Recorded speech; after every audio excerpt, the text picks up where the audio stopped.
សួស្តីអ្នកនរគ្នាខ្ញុំម៉ៃយ៉ាណូកូជីថ្ងៃនេះខ្ញុំនឹងបន្តភាគរបស់យើងដែលគឺជាថ្ងៃទី2អ្នកនរគ្នាប្រហែលជាបានដឹងហើយថាម្សិលមិញថ្ងៃអាទិត្យទី1គឺជាថ្ងៃអាប់ដេតអញ្ចឹងហើយកាលពីថ្ងៃអាប់ដេតម្សិលមិញខ្ញុំអត់បានថតវីដេអូនៅក្នុងអំឡុងពេលលេងហ្គេមទេព្រោះថាគឺខ្ញុំលេងអត់ទាន់គេអាប់ដេតទេ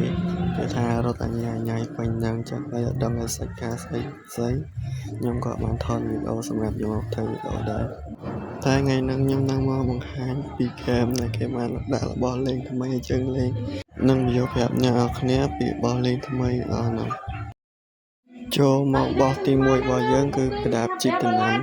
ហែមចាំមិនឲ្យខ្ញុំនិយាយច្រើនទេព្រោះអីវាដល់ជីកដំណាំគឺដូចឈ្មោះវាអញ្ចឹងគឺវាជីកដើម្បីផ្លាស់ប្ដូរតំបន់ដំណាំ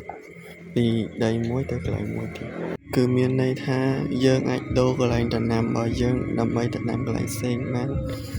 ហើយវាមានលក់គ្រប់ពេលហើយតម្លៃរបស់វា 200k ជាងហើយចូលមកដល់របស់ទី2របស់យើងគឺជាគ្រាប់ដំណាំនៅក្នុងកញ្ចប់ random ថ្មីហើយកញ្ចប់ដំណាំហ្នឹងដែរមានកម្រិតដូចជាកញ្ចប់ធម្មតាយើងអញ្ចឹងមាន 1% 10 liter និង epoch អីចឹងទៅហើយកញ្ចប់ដំណាំហ្នឹងយើងអាចយកវាបានពី event ថ្មីដែលគេដាក់ឲ្យយើងលេងហើយ event ថ្មីដែលគេដាក់ឲ្យយើងលេងហ្នឹងគឺជា NPC មួយដែលមានឈ្មោះថា Maya យើងអាចយកកញ្ចប់ហ្នឹងបានពីវាដែលយើងទៅសួរវាដែលវាត្រូវការគេហើយយើងយករបស់ហ្នឹងទៅឲ្យវាក្លែតទៅយើងនឹងបានកញ្ចប់ពវលហ្នឹងហើយ NPC ហ្នឹងដែរយើងក៏អាចបូកជាមួយនឹងគុណ effect ផ្សេងៗលើផ្លែឈើរបស់យើងបានគ្រាន់តែការយើងបូក effect ថែមចូលបានវាមានភាគរយតិចដើម្បីបានហើយវាអស់លុយច្រើនហើយពេលយើងបូកហ្នឹង effect វាថែមឲ្យគឺវា random ទេ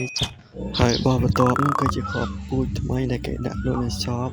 ហើយគ្រាប់ពូជទី1គឺមានឈ្មោះថា Bamboo គឺជាដើមអាស័យហ្នឹងហើយទី2គឺ Mango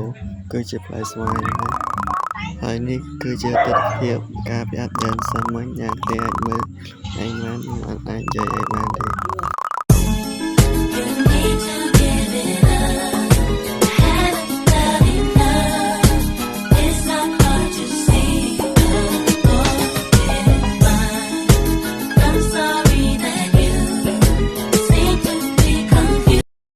អូខេខ្ញុំបង្ហាញតែប៉ុណ្្នឹងបានហើយព្រោះអីអត់មានអីដែលខ្ញុំត្រូវបង្ហាញច្រើនទេ